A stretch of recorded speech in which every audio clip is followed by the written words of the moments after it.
یہ بھی بتایا گیا ہے کہ ان کی عمریں جو تھیں وہ 22 سال اور 20-22 سال کے اندر تھیں. بہت بار یہ بھی دیکھا گیا ہے کہ جو اس قسم کے اٹیکس کرتے ہیں، جو سوسائڈ بامبرز ہوتے ہیں، عمریں ان کی بہت کم ہوتی ہیں. یہ 25 سے آگے کے نہیں ہوتے، 24 سال کے ہوں گے، 22 سال کے ہوں گے، 20 سال کے ہوں گے. اس کی کیا وجہ ہے؟ اور دوسرا سر ان کے لیے یہ بھی بتایا گیا کہ یہ لوگ اسلحہ تو خیر لائے تھے، ہینڈ گرینیڈ وغیرہ تھے ان کے پاس، اس کے علاوہ کھانے پینے کا سامان بھی تھا. تو لگ یہی رہا ہے کہ کافی دن ان کا ارادہ تھا رہنے کا. موبائلز ملیں، لیکن موبائل ابھی فی الحال انویسٹیگیشن ہوگی تو پتہ چلے گا کہ وہ کس کے ساتھ بات کر رہے تھے. یہ تمام تجربات ہیں، جو ایکسپیرینس ہے، جو ان کی ٹریننگ ہے، اس میں کوئی چیز ایسی نہیں کہ جو کہ ہم کئی بار اس پہ چرچا نہیں کیے ہم لوگوں نے. تحریک طالبان پاکستان اور یہ جو سوسائڈ بامبرز ہیں، ان کی نرسریز کہاں ہیں؟ ان کی نرسریز یہی ہیں ہمارے مدرسوں میں.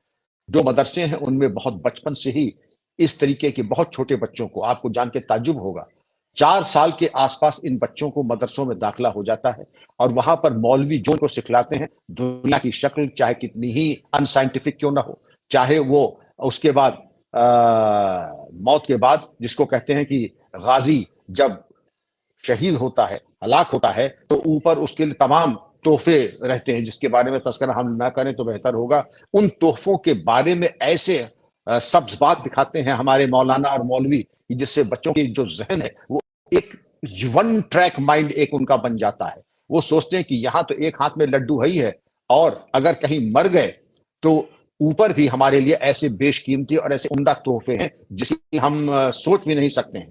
اس طریقے کی اگر ذہنیت ہم پیدا کر دیں گے. ایک بچہ مدرسے میں آیا ہے غالباً 4-5 سال میں، آپ نے فرمایا کہ اوسط عمر ان کی قریب 22 سال ہوتی ہے، تو 15 سال میں تو بالکل بچہ تیار ہو جائے گا سوسائڈ بامبر.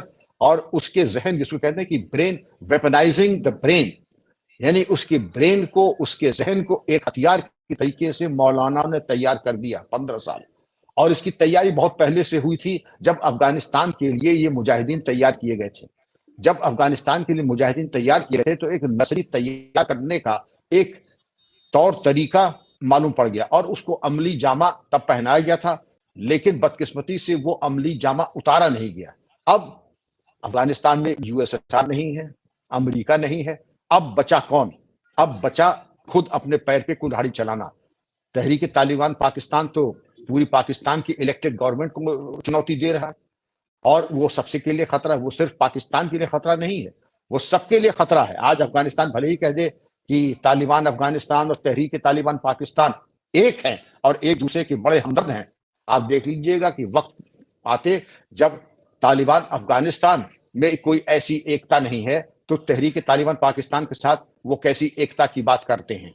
اور اسی لیے ان کو جو آپ نے سوسائڈ بامبرز تیار کیے، جن کے ذہن کو، جن کے برین کو ویپنائز کیا گیا، وہ آج نہیں تو کل وہ سب کے لیے خطرے کی گھنٹی ہے. اور یہ فکر صرف پاکستان کے لیے نہیں ہے، بڑے بڑے تھنک ٹینک اس بات کو سن رہے ہیں کہ اگر کسی طریقے کی لاقانونیت اگر ایسی ہوئی اور پاکستان کے نیوکلیئر ویپنز اور پاکستان کے جو بہت فیوچرسٹک تھرڈ جنریشن ہتھیار ہیں وہ اگر ان کے ہاتھ میں آ گئے تب کیا ہوگا؟ آپ نے بالکل صحیح کہا. ان کے بلٹ پروف جیکٹس، ان کے اسلحہ، ان کی تیاری، ان کا سکیل آف ایمونیشن. ایک اوسط سپاہی رات کو گشت میں جاتا ہے تو اس کو 20 کارتوس دیے جاتے ہیں. اگر یہ 1,000 کارتوس لے کے چل رہے تھے تو آخر اس کا مقصد کیا تھا؟ آپ نے بالکل وجہ فرمایا. نتیجہ بالکل اور نشکرش اور کنکلوژن یہی ہے، یہ بڑی لمبی لڑائی کے لیے اور لمبی تیاری کے لیے آئے تھے. بالکل صحیح. لیکن سر آپ نے یہ بھی صحیح کہا کہ پولیس والے جو ہیں وہ یہ نہیں سوچتے کہ ان کے اوپر بھی کوئی اٹیک ہو سکتا ہے یا پولیس ہیڈ کوارٹر پہ اس طرح سے کوئی آ سکتا ہے. مگر سر اس چیز کو آپ کیا بڑھتا ہوا دیکھ رہے ہیں پاکستان میں؟ آپ کو لگ رہا ہے کہ آگے اس قسم کے اٹیکس مزید بڑھیں گے؟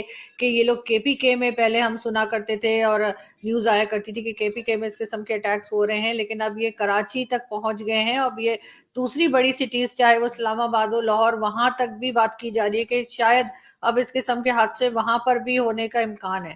اس کو سر آپ کو لگ رہا ہے کہ واقعی میں ایسے بڑھیں گے؟ اور دوسرا اس کو روکنے کا کیا طریقہ ہے؟ کیا کوئی ایسا کچھ ہو سکتا ہے جس سے کہ اس نقصان سے بچا جا سکے؟ بالکل عبدو صاحبہ، اس میں صرف پاکستان نہیں، پوری دنیا اس وقت پریشان ہے، اور اس کی روک تھام کیسے کی جائے اس کے بارے میں فکر مند ہے.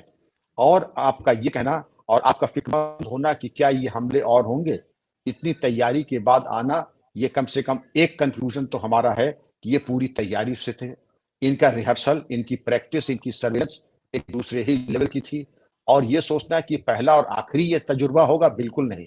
یہ اور ایسے ہم لوگوں کے امکانات بہت زیادہ ہیں، اور میں امید کرتا ہوں کہ میں غلط ہوں گا، لیکن ہمارا کام کوئی اچھی باتیں کرنا نہیں ہے، وہ کرنا جس کو جو امکانات صاف دکھائی پڑ رہے ہیں اس کے اوپر روک تھام کرنے کا. اب روک تھام کی بات آتی ہے. سلیپر سیل، ان کے مددگار اور ان کی امداد کرنے والے کون ہیں؟ پاکستان کی انٹیلیجنس بہت عمدہ ہے، ان کے بارے میں پتہ رسی کریں، سراغ رسی کریں، ان کے سلیپر سیل کو نیست نابود